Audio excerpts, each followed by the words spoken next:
But tomorrow, the big event is actually going to be outside of the markets. It's going to come in from New Delhi. I'm, of course, talking about that crucial no-confidence motion that has been admitted. The first such motion against a government since 2003. While BJP has the requisite numbers to sail through the Lok Sabha no-confidence motion, it's trying to use this opportunity to try and find cracks in the opposition that has come together and united against Narendra Modi. It's also reaching out to allies it's had troubled relations with to ensure it gets its support. Shiv Sena is certainly one of them, and Narendra Modi and Amit Shah trying to woo other political parties, whether it's the BJD of Naveen Patnaik or the IADMK from Tamil Nadu. Let me go across to my colleague Ruchi Bhatia, who's tracking all the various negotiations that are currently underway ahead of Friday's crucial vote. Hi, Ruchi. Hi, absolutely. As you've rightly pointed out, all eyes will be on tomorrow's trust vote. And ahead of that, we are seeing how the government as well as the opposition are reaching out to like-minded parties.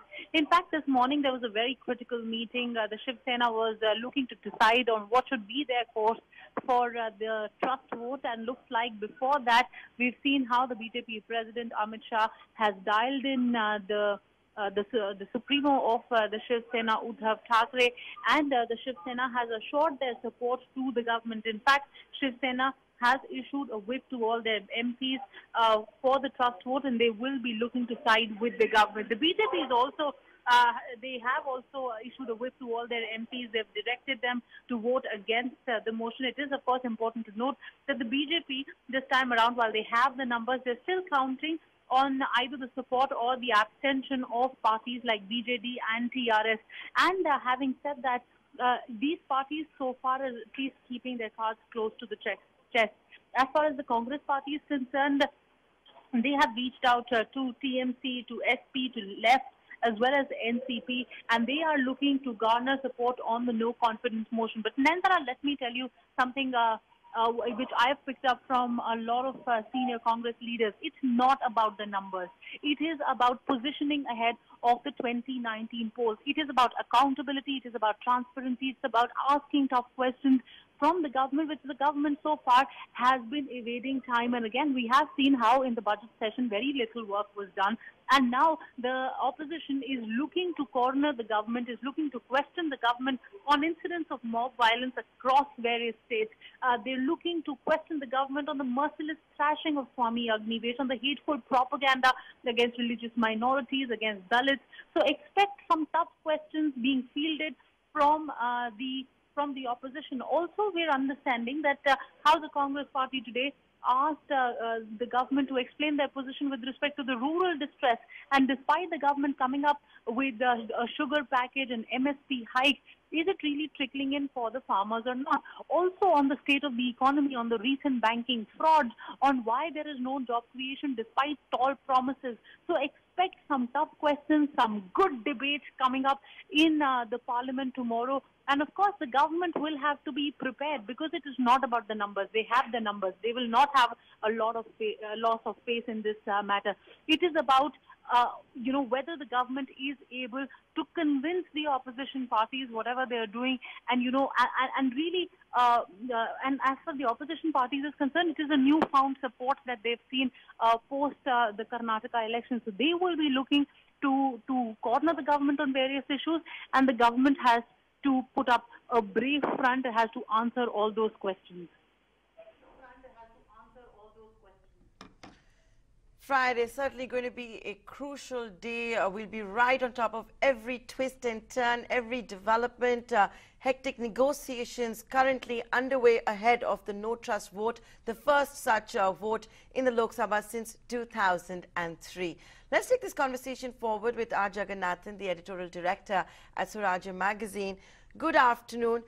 Yesterday you and I were chatting about how the BJP has the numbers to sail through. It's going to be a comfortable majority.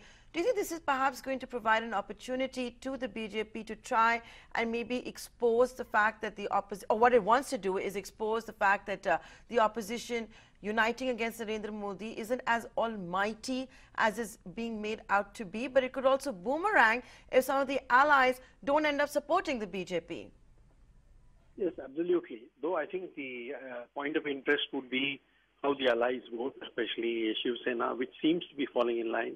JDU and LJP, those are the key three allies. Akali Dal, of course, will vote with the government. And there are the smaller parties like Apna Dal and the Kushwaha party, which is in three. I think most of them will probably stick by the government. And anyway, the government has had enough time to prepare them and make sure that most of them don't bolt before the vote. So I think that if there is any defection, that itself will send a message that all the options are open for the smaller parties before 2019. Now, the allies, the non-allies but non-enemies, that is people like BJP, BJD and the AIDMK and TRS and also the YSR, of course, has just resigned. So those people, they will watch out to say whether they walk out or they vote with the opposition. So that's something that the opposition will be interested in knowing, whether they will form some form of a Mahagathbandhan somewhere, but I don't see that happening.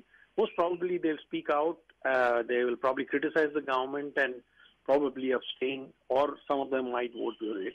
So I think it's actually beyond the numbers. This is the first full-fledged debate we are going to see between the opposition forces and the government's allies before 2019. I think with the agenda for 2019 in terms of the issues that will come up over the next 9 months before the general elections, that is what will be set tomorrow, and that's what we should be looking forward to. And I promise to be an interesting session.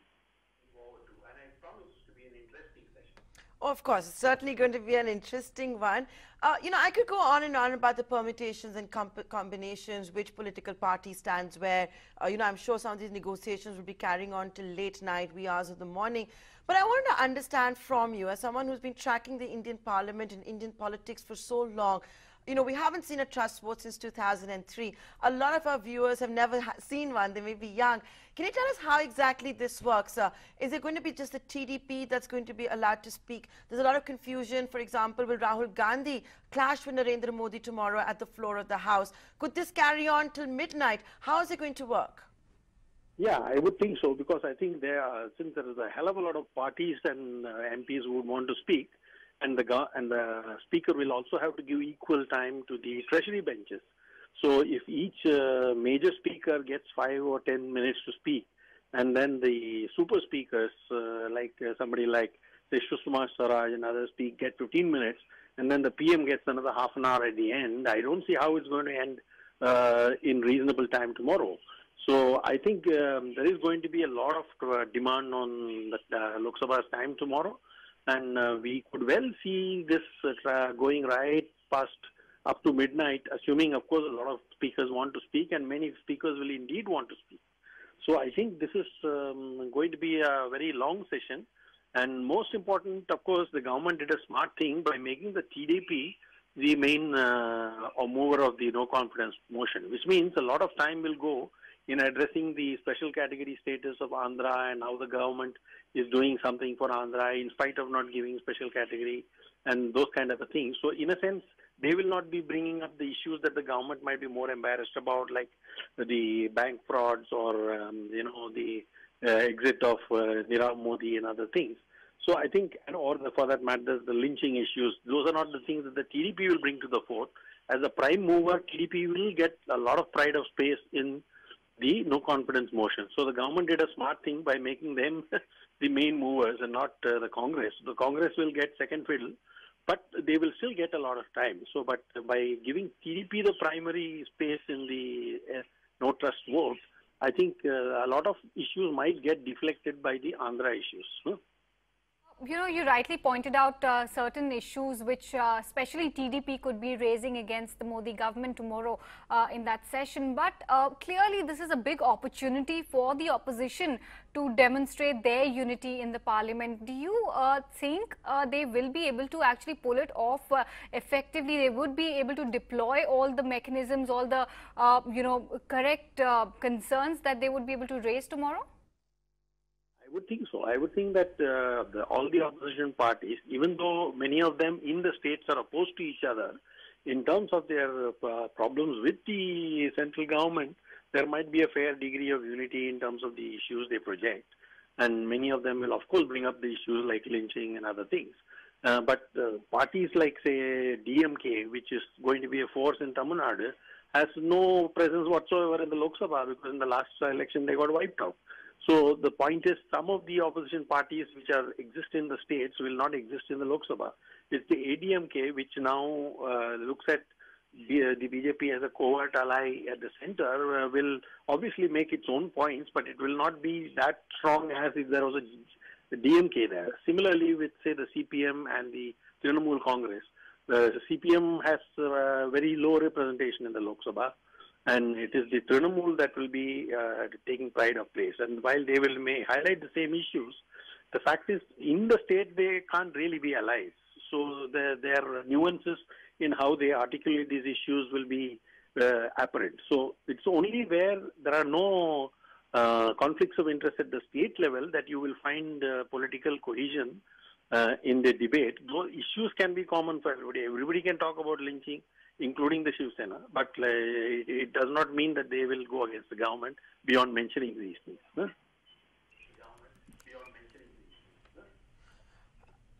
Before I let you go, I also want to understand this from you.